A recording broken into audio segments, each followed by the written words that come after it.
Varanasi star MP Narendra Modi will be filing nomination papers from his Karma Bhumi on 14th of May. Now, today, Prime Minister will hold a roadshow on the streets of Kashi amidst blowing of conch, sounds of drum beats and chanting of mantras.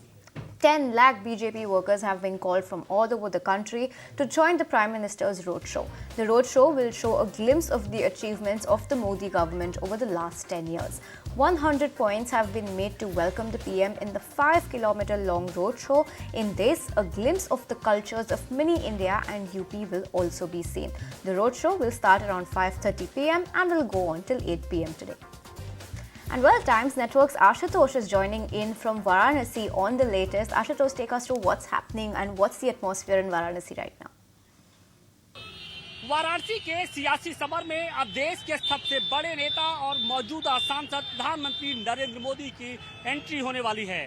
प्रधानमंत्री वाराणसी से अपना सियासी प्रचार शुरू करेंगे और सबसे पहले वो 13 मई को रोड शो करेंगे और इसके लिए जो तैयारियां हैं उसको अब अंतिम रूप दिया जा रहा है। इस वक्त हम लंका चौराहे पे मौजूद हैं और जब प्रधानमंत्री नरेंद्र मोदी अपने रोड शो की शुरुआत करेंगे तो सबसे पहले वो यहीं पर आएंगे और यहाँ पर मदन मोहन मालवीय जी की जो प्रतिमा है वहां पर माल्यार्पण करेंगे और इसके बाद जो उनका रोड शो होगा वो शुरू होगा। सबसे पहले वो यहां से संत रविदास गेट पर जाएंगे और इसके बाद जो काफिला होगा, जो रोड शो होगा, वो एक एक आगे बढ़ता हुआ जाएगा और काशी विश्वनाथ मंदिर पर जाकर खत्म होगा।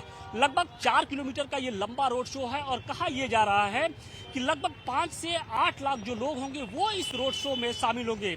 बीजेपी ने इस रोड शो को मेगा इवेंट के तौर पे बदल दिया है। लगभग 4 किलोमीटर के दायरे में 100 जगह पे ऐसे पॉइंट्स बनाए गए हैं जहां प्रधानमंत्री नरेंद्र मोदी के ऊपर गुलाब की पंखुड़ियां बरसाई जाएंगी। इसके अलावा जो महिला कार्यकर्ता हैं, जो मुस्लिम समाज के लोग हैं, जो व्यापारी वर्ग हैं, हर कोई अपने अपने अंदाज में प्रधानमंत्री नरेंद्र मोदी का स्वागत करेगा। तो निश्चित तौर पे बनारस के लिए ये खास पल है और यही कारण है कि इस खास पल के लिए बीजेपी ने भी खास तौर पे तैयारियां कर रखी हैं। खुद केंद्रीय गृह मंत्री अमित शाह पिछले 24 घंटे से वाराणसी में डेरा डाले हुए हैं और वो एक एक तैयारी की बारीकी से निरीक्षण कर रहे हैं। सबसे पहले अगर हम इस लंका चौराहे की आपको तस्वीरें दिखाएं तो आप देखिए कि पूरे इस चौराहे को केसरिया झंडे से बिल्कुल काट दिया गया है। इसके अलावा सड़क के दोनों किनारों पर आपको बैरिकेडिंग्स मिलेगी, लेकिन जगह जगह पर जो बीजेपी के झंडे हैं वो लगाए गए हैं। इसके अलावा जगह जगह पर कुछ पॉइंट्स बनाए गए हैं जहां पर प्रधानमंत्री नरेंद्र मोदी का स्वागत किया जाएगा। तो जब देश के सबसे बड़े नेता अपने संसदीय क्षेत्र में चुनावी प्रचार का आगाज करेंगे तो बीजेपी की कोशिश यही है कि इस शो को मेगा इवेंट में तब्दील किया जाए। आप देखिए, जहां तक आपकी नजर जाएगी सिर्फ और सिर्फ आपको बीजेपी के ही झंडे यहां पर नजर आएंगे। If you like this video, then like, share and subscribe to ET Now.